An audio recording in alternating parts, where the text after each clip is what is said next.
Hi, I'm Devin Nash, and I lead marketing at _VC, and I'm here to talk to you about how to make the most of announcing your seed round. So the first thing that you want to do when you raise your seed round is start to think about, am I going to announce this funding?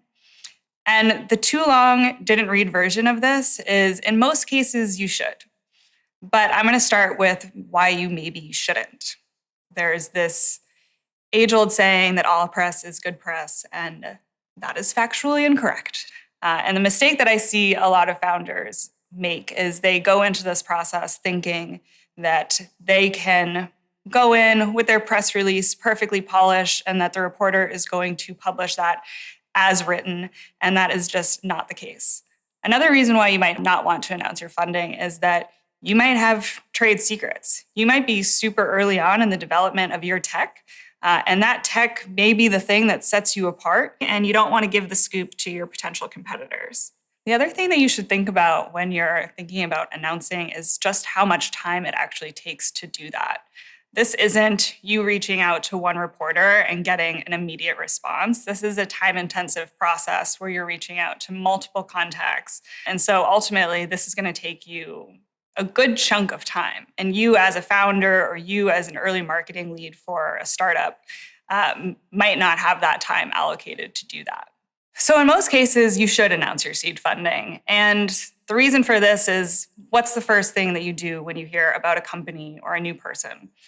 Likely you Google them. And this is a way to build your early digital fingerprint for your company and for yourself as a founder. When your early customers are thinking about using your service or investors are thinking about investing in your next round, they are going to Google you and they are going to see what others have written about you. And largely what they're looking for is third-party validation. They're looking to see that somebody else has validated that your idea or your team is a good one. The other reason that I would say that announcing your funding early on is a good idea is that PR ultimately has compounding effects. It works a little bit like a flywheel, and the more attention that you get early on, the more accrues to you later on. Everyone has this person or company that's always showing up in their LinkedIn feed, and they're thinking like, how is this person always getting this recognition, or how is this company always showing up in the news headlines? And it's because they started early. And when they do that and they get that first little piece of validation, maybe it's, the best startup to work at in Boston, or, Rising Star Award for this founder. Other members of the press and of the community see that. And when they have something that they want to write about or an award that they want to give, it's a lot safer to give that person that award or write about that particular company because it's already been validated by a third party.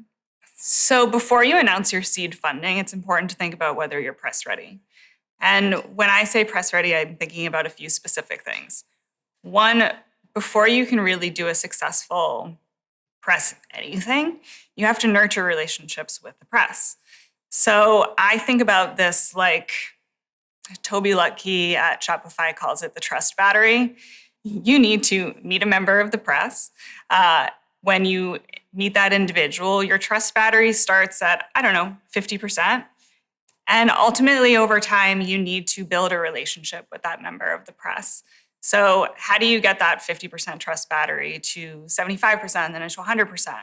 Well, ultimately, it's showing that you're a genuine thought leader in this space and building a natural and organic relationship with this individual by commenting on their social media posts. When they publish a story that you find interesting, you can email them and let them know, hey, I found that story to be really interesting, but you might think about this other piece of it that wasn't included in this story that I think would be really interesting for your next thread. Ultimately, the name of the game is making your name recognizable so that when you do someday have something that you want them to cover, you can email them and they will recognize your name in their inbox. When I first talk to early stage founders about their funding announcement, they often don't have a great deal of empathy for just what a crazy place a reporter's inbox is. If you imagine your inbox on its absolute worst day, and then you multiply that by 100, that is what a reporter's inbox looks like every single day. And so to break through that noise, your name has to be recognizable to them, and you have to have an incredible narrative. And when I say narrative, I don't just mean you've nailed your value prop inside and out. I mean that you've thought about what is truly interesting to the market and to that specific reporter. Every reporter has a beat. They have things that they are regularly covering and storylines that they find to be particularly interesting. It's your job to uncover what those are and to really understand what is ultimately going to be interesting to their readers. The number one thing that I tell founders is that everything you say is on the record. There's lots of fancy PR terms, speaking on background, speaking off the record, speaking on the record, and it can get really confusing. Your assumption should just always be that everything you are saying will end up in print. So you want to be really thoughtful about what you do want to say and what you do not want to say. And when you identify things that you specifically don't want to say, it can be really helpful to know bridging phrases. They're little statements that allow you to pivot a conversation. So you get asked a question you don't want to answer, you can say, hey, that's really interesting, but the real story here is this. Politicians are incredible at bridging phrases. They're important to learn because they allow you to stay within the guardrails that you're comfortable with for an interview. Additionally, if this is your first time talking to a member of the press, it might be a good idea not to go for a Zoom, but rather a phone call, because that allows you to have a little bit more control over the conversation and you can have your notes in front of you and it might just feel a little bit like a security blanket as you're talking to that member of the press. So when it comes to executing your funding announcement, you basically have three options. You can hire a PR firm. That's going to be expensive. It's about 15 to 20 grand a month on a retainer. You can hire a freelance PR person. That's a great option. That's usually the one that I recommend to our founders because it's a little bit lower in cost. Think 5 to 10 grand for a one-time engagement. And ultimately, that PR freelancer has earned credibility to be out in the market working on their own. So they're probably a little bit more senior and they've built relationships with the reporters that matter to you. And then the third option is you can do it DIY. I see a lot of founders do it DIY. Every time they do it, they come back to me and say, I can't believe just how much work went into that.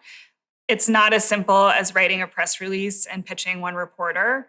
It's a lot of iteration, a lot of email, and a lot of back and forth.